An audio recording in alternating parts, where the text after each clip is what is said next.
My wife's family treated me like a nobody until I became wealthy. They tried to erase the prenup. So one move I made left them silent and powerless. When I was 23, I met Sarah. I was fresh out of college, working my first job at an IT firm in Denver. Sarah was finishing her teaching degree at the time, and we met at a mutual friend's barbecue. She had this way of making everyone laugh and feel comfortable. I'll be honest, I was hooked pretty much from day one. Sarah came from a well off family. Her dad owned a few auto dealerships, and her mom ran a boutique in Boulder. They weren't mega rich, but they had the kind of money that made life easier. My family was solidly middle class. My dad was an electrician, my mom a nurse, and they raised me and my two brothers in a small but cozy house. We were never hungry, but things like vacations or new clothes were rare. Anyway, Sarah and I hit it off quickly. We started dating, and within a year I knew she was the one. I proposed at a park where we used to hang out on lazy Sundays, and she said yes. Everything seemed perfect. Well, almost perfect. Her parents, especially her dad, weren't thrilled about me from the start. They made it clear they didn't think I was good enough for Sarah.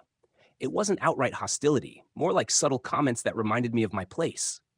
Stuff like, "So, Matt, what's your 5 year plan?" Or, Sarah's used to a certain lifestyle. I ignored it because I loved Sarah and she stood by me. When we started planning the wedding, her parents dropped the prenup bomb. I remember Sarah's dad calling me into his office one evening after dinner. He had this serious look on his face, like he was about to give me life-altering advice. Instead, he handed me a thick stack of papers and said, "This is just a formality, Matt. It's to protect Sarah's future. I'm sure you understand." I didn't understand, and I didn't like it either. I felt insulted. Why did they assume I was going to take advantage of their daughter? I was barely making $40,000 a year at that IT job, but I had plans, big ones. I wanted to prove myself, not just to them, but to Sarah and myself. Still, I didn't want to cause problems. So I took the papers home and read through them with a mix of anger and confusion. The prenup basically stated that if Sarah and I ever divorced, I'd walk away with nothing but what I'd earned myself. None of her family's money, none of the assets she might inherit, nothing. It was all about protecting her, not us. I hated every line of it. I brought it up to Sarah, hoping she'd back me up. Instead, she said, "Matt, it's not a big deal. It's just paperwork. It doesn't change how I feel about you." She was calm, but I could tell she felt stuck between me and her family. I didn't want to put her in that position, so I swallowed my pride and signed it. I told myself it didn't matter because I wasn't marrying her for her family's money. Looking back, that was probably my first mistake, letting her parents set the tone for our marriage. But at the time, I thought I was doing the right thing. I figured they'd warm up to me eventually, and the prenup would be a non-issue since we were building a life together from scratch. The wedding itself was beautiful, but also a bit awkward. My family and hers didn't mix well. My brothers and a few of my cousins showed up in suits they'd borrowed or bought on sale, while Sarah's side looked like they'd stepped out of a country club catalog. There was no drama, but the divide was obvious. After we got married, we moved into a small apartment in Denver. Sarah started teaching at a local elementary school, and I kept grinding away at my IT job. Those first few years were tough but rewarding. We budgeted carefully, cooked most meals at home, and saved every penny we could. Her parents would occasionally make comments about our tight budget, but we didn't care. We were happy. Still, the prenup lingered in the back of my mind. It wasn't like I thought we'd ever need it, but it symbolized something deeper. It felt like her family didn't trust me, even after I'd married Sarah and started building a life with her. Every time her dad made a sarcastic remark about my job or our financial situation, it stung. I worked harder because of it. I wanted to prove them wrong, but the prenup never really went away. There were moments, small and fleeting, where it came up in conversation. Sarah's mom would joke about how smart they'd been to have me sign it, or her dad would bring it up when talking about protecting family assets. They said it with smiles, but it always felt like a slap in the face. Still, I didn't say anything. I kept my head down and focused on my career. I loved Sarah, and I didn't want to let her parents ruin what we had. I figured as long as we were happy, none of that other stuff mattered. But now, years later, I can see how that prenup was more than just a legal document. It was a reminder that her family didn't think I was enough. And as things started to shift in our lives, that piece of paper became the center of a storm I never saw coming. After a few years of grinding it out in my IT job, things started to change, but not overnight. It was more like little victories stacking up until they became something bigger. I was 27 when I got my first big break, but getting there wasn't as smooth as I would have liked. Back then, I was still working at the IT firm in Denver. The pay wasn't bad at the time, but it wasn't great either. I had been at the company for about 4 years, and I felt like I'd hit a wall. My role was stable, but it didn't challenge me, and there wasn't much room for growth. I knew if I wanted to make real progress, I'd have to take a risk. One of my coworkers, Jason, had started talking about this side hustle he'd gotten into, freelance coding for startups. At first, I thought it sounded sketchy, like he was going to burn out, juggling 2 jobs. But then he showed me his paycheck for 1 month of freelance work, and my jaw hit the floor. The guy was making double what we earned at our full-time gig.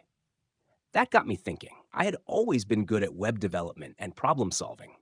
I spent my weekends brushing up on coding languages, learning frameworks, and experimenting with side projects. Sarah thought I was crazy for spending so much time on it. "You're already working full-time," she'd say. "Why are you adding more work?" But I couldn't shake the feeling that this was an opportunity. After about 6 months of freelancing on the side, I landed a client that completely changed the game for me. They were a small tech startup looking for someone to build their entire back-end system. The pay was more than I'd ever made in a single project, but they also had stock options they offered as part of the deal. At first, I wasn't sure if the stock options were worth much, but something about the company's vision clicked with me, so I took the gamble. For the next year, I worked like a maniac. I was still at my day job, putting in 40 hours a week, but I spent every free moment working on this startup project. Weekends, late nights, you name it. Sarah wasn't thrilled about it. She supported me, but I could tell she was frustrated that I wasn't as present as I used to be. There were arguments, mostly small ones, about me missing dinners or being glued to my laptop when we were supposed to have movie nights. I'd always say just a little longer, I promise.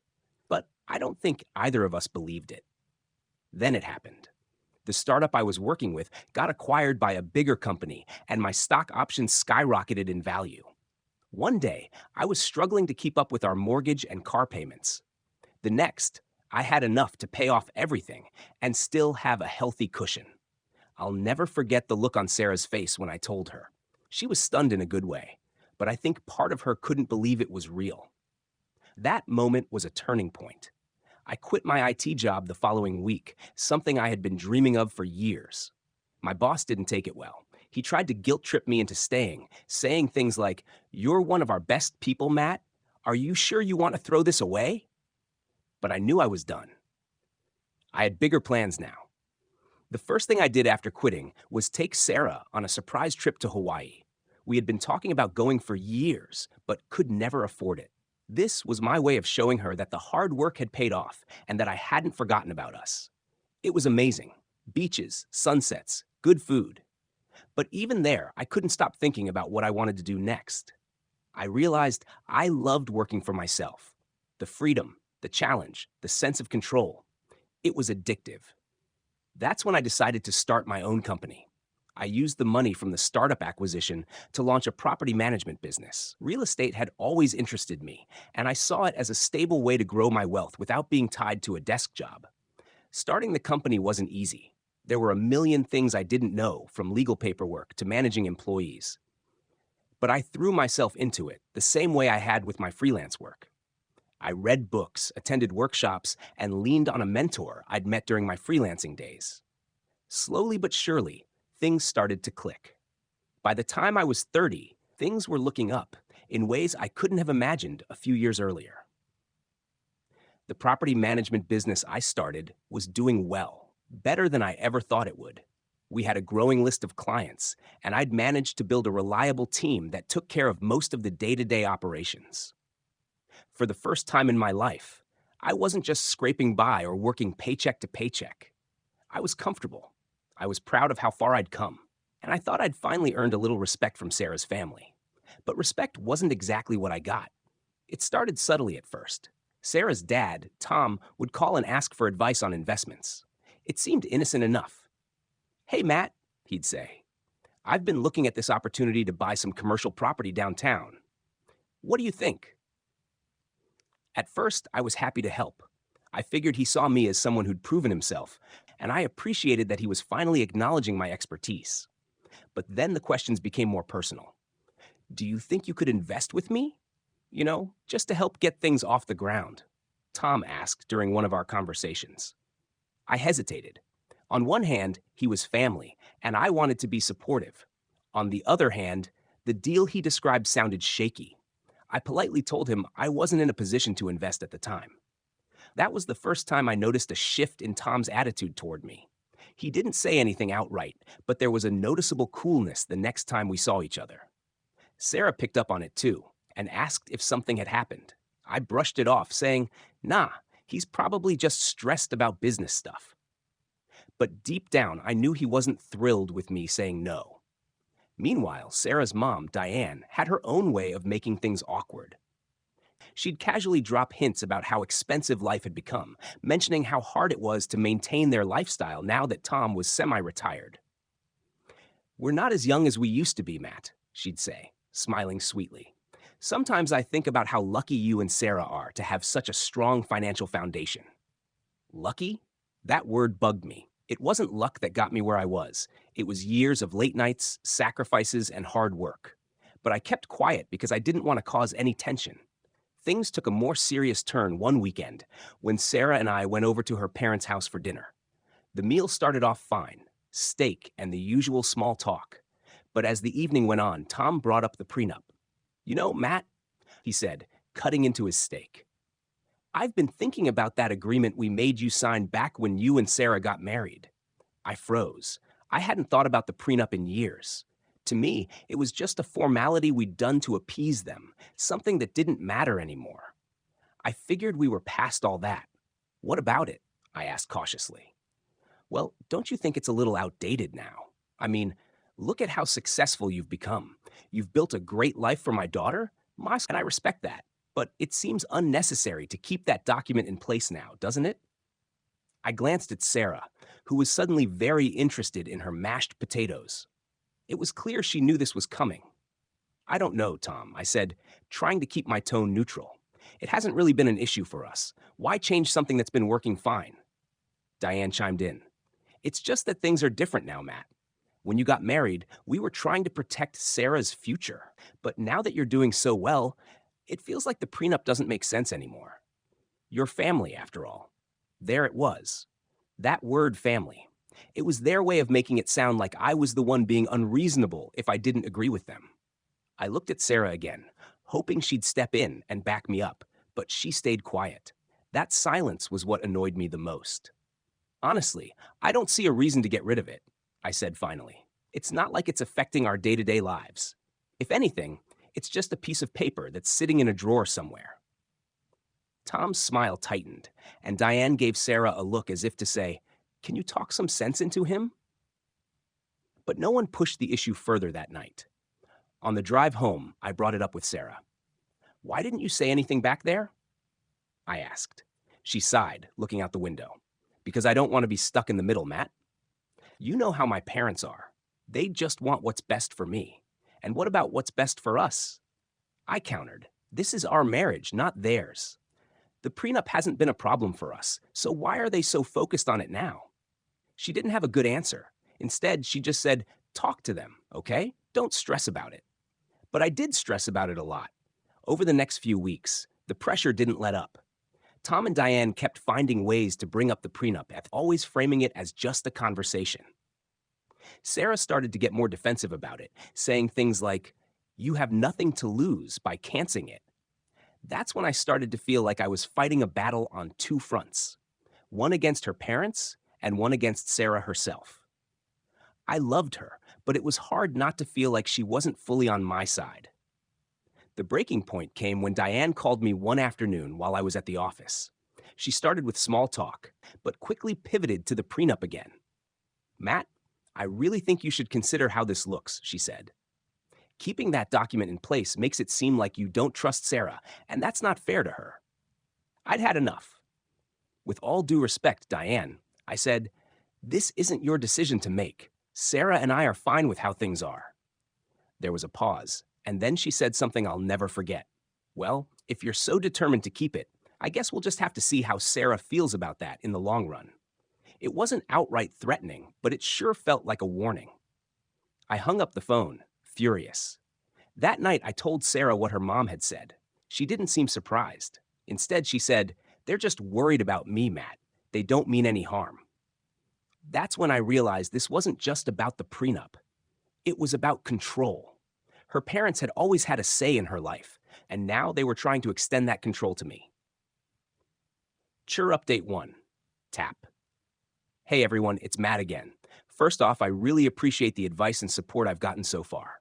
Honestly, it's been a reality check. Writing about this has made me see things more clearly, and hearing from people who've been in similar situations helps. So here's what's been happening. Things haven't improved. If anything, the pressure has ramped up. Sarah has been bringing up the prenup more and more, and I can't ignore the fact that her tone is changing. It's no longer just, this is something we should discuss. Now it's more like, if you trust me, you'd dissolve it. We've had a few arguments about it. The last one got heated when I told her straight up, this isn't about trust, Sarah. It's about your parents trying to control us. She didn't like that and shot back with, or maybe it's about you not trusting me. What kind of husband keeps something like this in place after all these years? That one stung. I told her, the prenup hasn't been an issue for years, so why is it suddenly such a problem now? The only thing that's changed is that your parents see dollar signs. She called me paranoid, which seems to be her go-to argument now. At that point, I knew we needed a real conversation without distractions. So I suggested we take a trip to the cabin we used to love. It's this quiet little spot by the river, and I figured maybe we could reset and actually talk things through without her parents hanging over us like storm clouds. Sarah agreed, but her mood made it clear she wasn't thrilled about it. When we got there, things started off okay. The cabin was just like I remembered, peaceful, isolated, and the perfect place to clear your head. The first evening, we cooked dinner together, which felt normal for a change, but even then, there was this unspoken tension in the air. The next morning, I decided it was time to rip off the bandage. We were sitting on the dock watching the river, and I said, Sarah, I need to know what's really going on. Is this about us, or is this about your parents? She sighed, not even trying to hide her annoyance. Matt, this is about us. My parents don't control how I think. I'm the one saying the prenup doesn't make sense anymore. I didn't buy it. Come on, Sarah. Let's not pretend your parents haven't been pushing this from the start. They're the ones who made me sign it, and now they're the ones trying to get rid of it. That's not a coincidence. She turned to me, her face serious. Do you even hear yourself? You're acting like my parents are the villains here, when all they want is what's best for me. Best for you? What about what's best for us? This isn't their marriage, Sarah. It's ours, and I'm not going to let them dictate how we handle things. That's when she said something that made my blood boil. Maybe the issue isn't Matt. Maybe it's you. Maybe you're so wrapped up in your own insecurities that you can't see how unfair this is to me. Insecure? I shot back. You think I'm insecure because I don't want to tear up an agreement your parents insisted on? The same agreement they made me sign because they didn't trust me? She shrugged and said, well, if you can't trust me now, maybe we shouldn't even be talking about a future together. That was it. I stood up, looked her dead in the eye, and said, don't twist this around like I'm the problem here. I've worked my ass off for everything we have, and I've done it with zero help from your parents. If anyone should be questioning loyalty, it's me. She just stared at me, not saying a word, and I walked back to the cabin to cool off. The rest of the trip was a disaster. We barely spoke, and when we did, it was tense. By the time we packed up and headed home, it was clear we were on completely different pages. I've got my first therapy session this week, and I'm hoping it helps me figure out my next steps. Right now, I feel like I'm standing in the middle of a minefield, trying not to blow everything up. I love Sarah, but this situation is making me question a lot of things. If anyone's been in a situation like this, I'd love to hear how you handled it. Thanks for reading, and thanks for having my back. To date, 2 2. Hey everyone. I wish I were coming back with better news, but things have gone from bad to worse. I'm at a point where I don't even know if my marriage can survive this. Things came to a head last Wednesday when I came home and found Sarah's entire family sitting in my living room.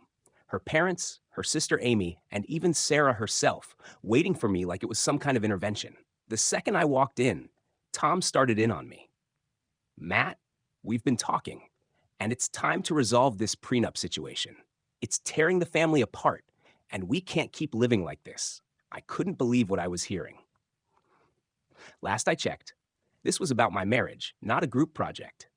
I looked at Sarah, hoping she'd step in and diffuse things, but she just sat there staring at the floor. Look, I said, trying to keep my cool. I've made my position clear. The prenup stays. This is not up for discussion anymore. That's when Diane chimed in. Matt, you're being unreasonable. Sarah has given everything to this marriage, and all you're doing is treating her like she's disposable. Disposable? I said, I've spent the past years building a life for us while dealing with your constant interference. With all due respect, Diane, this isn't your business. Sarah and I need to figure this out on our own. She didn't back down. Untied is our business when it affects the family. If you cared about Sarah, you'd see that keeping this prenup is hurting her. Before I could respond, Tom said something that made my blood run cold. Or, you're not the only one with options here, Matt. Sarah deserves to be protected. And if you can't see that, maybe this marriage isn't as strong as you think. It felt like a veiled threat, and I wasn't having it. Are you seriously suggesting that my marriage is conditional on me tearing up a legal document your family insisted on? You've got some nerve, Tom. The room went silent after that. I could see Amy, Sarah's younger sister, fidgeting uncomfortably. She always seemed like the odd one out in their family, kind of shy and not as involved in the drama. I didn't think much of it at the time, but looking back, I should have known something was up. Eventually, I told everyone to leave. I wasn't going to sit there and be ganged up on in my own home. Sarah stayed behind, and we had one of the worst fights we've ever had. She accused me of being stubborn and selfish, and I told her I was done being treated like a wallet by her and her parents. Things got so heated that she stormed out and said she was going to stay at her parents' house for a few days. I didn't stop her. The next day, I got a call from Amy. I was surprised because she and I don't talk much outside of family gatherings. She sounded nervous and asked if we could meet up in person. I agreed, thinking maybe she wanted to apologize for the intervention or offer some kind of explanation. When we met at a coffee shop, Amy looked like she hadn't slept. She kept glancing over her shoulder like she was afraid someone would see her. Finally, she said, Matt, I overheard something the other day, and I think you need to know about it. What she told me made my head spin. Apparently, Sarah and her parents had been planning something behind my back for months. Amy had overheard them talking during a family dinner when they thought she wasn't around. They were saying that the prenup has to go before Sarah can leave you, Amy said, her voice shaking. They said it's the only way she can get what she deserves. I couldn't believe what I was hearing. Leave me? Why would she want to leave? Amy hesitated, then dropped the real bombshell because she's been seeing someone else. Her parents know Matt. That's why they're pushing so hard to cancel the prenup. They think if she divorces you without it, she won't get anything. It felt like the ground had been ripped out from under me. I asked Amy if she was sure, and she nodded. I didn't want to believe it either, but I heard everything. They even talked about how to spin it so it looks like you're the bad guy. I sat there in shock, trying to process what she was telling me. Amy looked genuinely upset, and I could tell she wasn't lying. Why are you telling me this? I finally asked. She sighed. Because it's not right, Matt. You don't deserve this. I've always thought you were a good guy, and I hate how my family is treating you. I don't want to be part of it. I thanked her for telling me and promised to keep her out of it. After she left, I just sat there for what felt like hours, replaying everything in my head. The long nights I spent working, the arguments about the prenup, Sarah's sudden change in attitude. It all made sense now. When I got home, I started going through our shared finances, looking for anything unusual. Sure enough, there were charges I didn't recognize. Restaurants, hotels, even a couple of jewelry stores. I haven't confronted Sarah yet, but I've started gathering evidence. I called my lawyer and told them everything. They advised me to stay calm and not make any rash decisions, but that's easier said than done. Right now, I'm trying to figure out my next move. This feels like a betrayal on a level I never expected. I'm not sure what's going to happen next, but one thing's for sure: the prenup isn't going anywhere, and neither is my self-respect. If anyone has advice on how to handle this, I'm all ears. Thanks for sticking with me through all of this. Tardy Update 310. Hey everyone, it's Matt back for hopefully the last time. This whole ordeal has been a wild mess, but I've finally made it through to the other side. And let me tell you, it feels damn good to have my life back. After finding out everything from Amy, who by the way is the real MVP here, I got my ducks in a row fast. My lawyer and I worked like a well-oiled machine. The evidence I had, her infidelity, the shady charges, and even her parents' involvement made the divorce process almost laughably easy. When I finally confronted Sarah, she didn't even try to deny it. She cried, played the victim, and threw out every excuse you could imagine. I felt so lonely while you were working all the time, she sobbed. You cared more about your job than me, or I wasn't having it. I told her flat out, Ace, you don't get to blame me for your choices. I was busting my ass to give us a life most people dream of, and you threw it all away. At first, she tried to argue. Well, maybe if you'd paid more attention to me, I wouldn't have had to look elsewhere. That one hit hard, but I didn't let it show. I just said, so, you didn't have to do anything. You made a choice, and now you get to live with the consequences. The look on her face when I told her I'd already filed for divorce was priceless. She tried to act shocked, like she couldn't believe I'd go through with it. Then she shifted gears, begging me to reconsider. We can fix this, Matt. We can go to counseling, start fresh, whatever it takes. I told her there was no fixing this. The trust was gone, and her actions spoke louder than any apology ever could. Now let's talk about the prenup. Oh, that beautiful life-saving document. Thanks to the ironclad agreement her family insisted on back when we got married. Sarah walked away with nothing.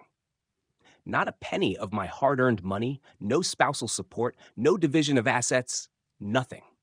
Add her infidelity to the mix, and she didn't even have a leg to stand on legally. Her parents, of course, were furious. Diane called me multiple times, leaving these long ranting voicemails about how I was ruining Sarah's life and how I needed to be the bigger person. The nerve of these people, right? I didn't bother responding. My lawyer told me to keep everything documented, just in case they tried anything. But thankfully, they backed off pretty quickly once they realized they had no leverage. It wasn't long after that I found out the real reason they were so desperate to get rid of the prenup. Turns out Tom and Diane's financial situation wasn't as rosy as they pretended. Their business ventures had been bleeding money for years, and they were barely keeping their heads above water. That fancy lifestyle they flaunted, all smoke and mirrors. When Sarah moved back in with them, the cracks in their perfect image started to show. She went from living in our beautiful home to crashing in her childhood bedroom. Gone were the designer clothes, spa days, and expensive dinners. From what I've heard, they're all struggling to keep up appearances. But it's only a matter of time before the house of cards comes crashing down. And let's not forget the other guy. The man Sarah thought she'd ride off into the sunset with. Yeah, he ghosted her the moment things started falling apart. Amy told me he was a serial dater, the type who strings women along just for fun. He had no intention of settling down. And once he realized Sarah didn't have access to my money, he dipped without a second thought. So there she was, jobless, penniless, back in her childhood bedroom with parents who could barely support themselves, let alone her. Karma? Maybe. I thought that was the end of it. But of course, Sarah couldn't let things go. A few weeks after the divorce was finalized, she showed up at my office, unannounced. My assistant tried to stop her, but she pushed right past. When I saw her, I barely recognized the woman standing in front of me. Her hair was a mess. Her clothes were wrinkled and worn. Her eyes were red and puffy, full of desperation. Matt, she sobbed, I made a mistake. Please, I need you to forgive me. I leaned back in my chair and just looked at her. Part of me wanted to laugh at the sheer audacity, but mostly, I just felt done. Sarah, I said calmly, we've been through this. You didn't just make a mistake. You made a series of choices. Choices that destroyed our marriage. Forgiveness doesn't fix that. She tried every trick in the book. Tears, apologies, blaming her parents, begging for a fresh start. We can fix this, Matt. We can go to counseling. Start over. Whatever it takes.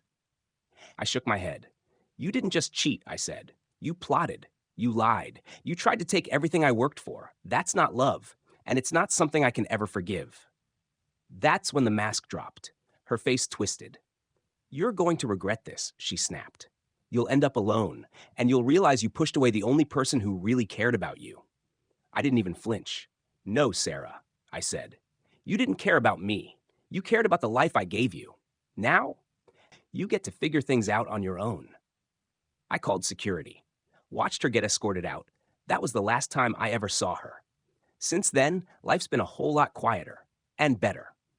Amy and I still keep in touch. She apologized again for her family's behavior, but she didn't need to. She was the only one who had the courage to do the right thing, and I'll always be grateful to her for that. As for Sarah and her parents, word on the street is things are going from bad to worse. Their finances are crumbling. Their reputation's starting to crack. It's all catching up to them. Part of me feels bad for Amy. She's stuck in the fallout. But the rest of them, they made their bed. Now they get to lie in it. If there's one thing I've learned through all of this, it's that you have to stand your ground. People will try to manipulate you, guilt you, and take advantage of your kindness. But at the end of the day, you have to protect yourself, your peace, your dignity, your values. To anyone out there dealing with toxic in-laws, a shady partner, or a situation that just doesn't feel right, trust your gut. Walk away if you have to. It's not easy, but it's worth it.